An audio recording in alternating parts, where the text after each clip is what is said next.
Good afternoon. I'm Sean Yao, and this is One News Now. The government is looking to start the nationwide rollout of COVID-19 vaccines by the third quarter of the year. Vaccine czar Carlito Galvez Jr. says that the general public, including poor communities and indigents, will be getting vaccinated against the virus starting July. According to Galvez, the vaccination of 50 to 70 million people, which roughly corresponds to all adult Filipinos, will be completed in the last 3 months of 2021. Q3, yung third quarter, we will start our massive nationwide rollout. Ito po yung tinatawag natin ng malalaking mga volumes. 30 to 50 million po ang darating. An infectious disease expert explains that the global downtrend in COVID-19 cases was due to lockdowns imposed during the holidays. In an interview earlier today, Dr. Benjamin Cos said that there was a surge in cases globally back in November and December. But because of the lockdowns, the number of cases dropped last month. During the whole holiday season, a lot of the countries, particularly in the West and in the northern parts of the United States, were instituting various forms of lockdowns, and particularly in Europe as well. Cos said that in the Philippines, several local government units opened up their economies too soon, resulting in the uptick of cases in provinces. Dr. Ko also noted that the best time for government to roll out vaccines is when the number of cases are low. The number of cases we have should not be spiraling upwards. And the very reason for that is that it's easier to handle very low numbers and roll out an immunization program than start with very high numbers. In Japan, the government is poised to put Tokyo and 10 other regions under a state of emergency for 1 more month. Reuters reports that Prime Minister Yoshihide Suga will make a formal announcement within the day. Hospitals in Japan remain full as the death rate from COVID-19 continues to shoot up. The Japanese government first declared a state of emergency last month in a bid to combat the third wave of COVID-19 cases across the land of the rising sun. The COVID-19 caseload in Japan is currently at 391,000, with the death toll at 5,800.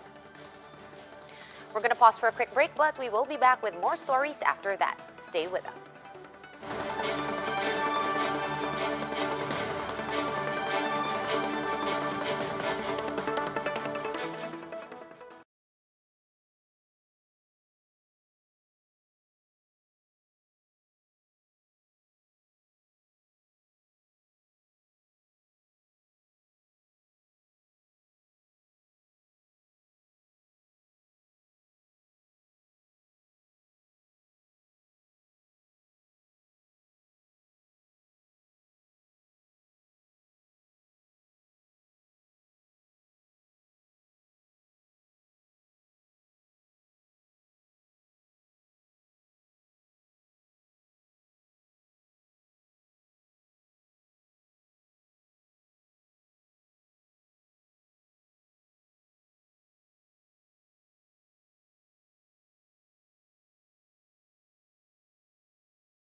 You are still watching One News Now. I'm Sean Yao. Senators are seeking other sources of funding for the retirement programs of the military and other uniformed personnel. An actuarial study by the GSIS shows that Congress would need to appropriate more than 800 billion pesos per year to the pension scheme under the existing system. Mean Los Baños joins us live from Pasig City for the details. Hi, Mean. Where are senators looking to get these additional funds? You know, Sean, senators are actually worried that the government might be spending too much for the pension set up for the military and uniformed personnel. But even with the proposed seed fund, a GSIS study shows that it will also cost the government trillions of pesos. The government will have to shell out 9.6 trillion pesos for a proposed seed fund for the retirement program of military and other uniformed personnel, or MUPs. Senator Panfilo Lacson, chairman of the Senate Defense Committee, said this figure is a result of an actuarial study carried out by the GSIS. This would also translate to Congress allocating an amount of 800 billion pesos yearly for the next 20 years for the seed fund. Proposals to create a seed fund stemmed out of the problem faced by the government in funding the current retirement scheme of MUPs.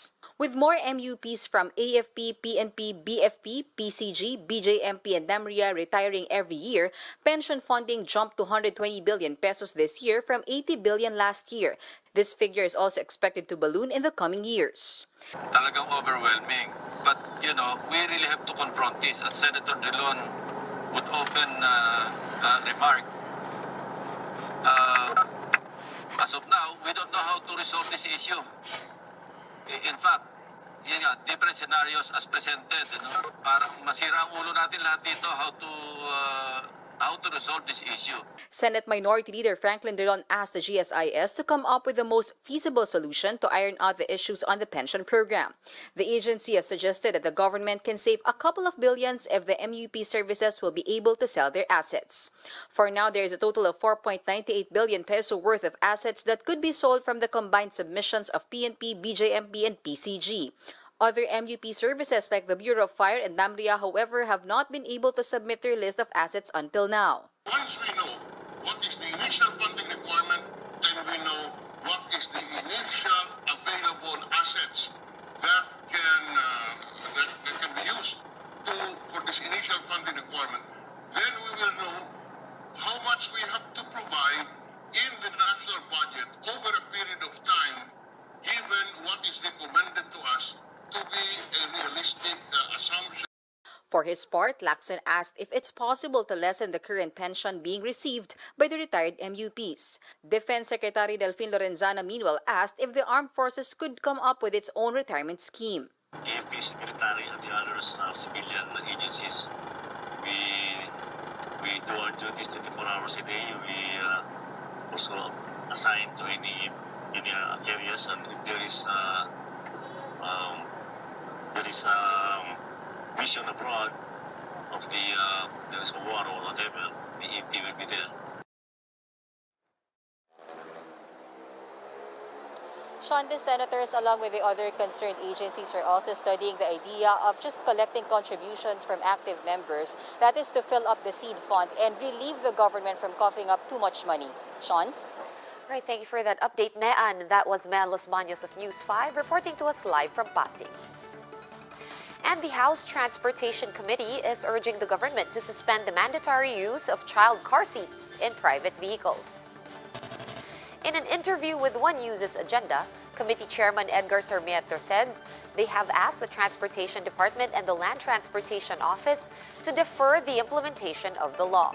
Sarmiento said requiring car seats would be useless at the moment since children aged 10 and below are still not allowed to go out. The lawmaker urged the DOTR to conduct a public information campaign first before implementing the law. I think it's not the appropriate time, brought about by the series of events. Sana naman, bago i-roll talong project sana, pinaalam muna sa publiko. No? Kaya nagkagulo-gulo tayo. And again, Sito, we don't want another RFID fiasco. U.S. President Joe Biden is threatening to sanction Myanmar after yesterday's military coup.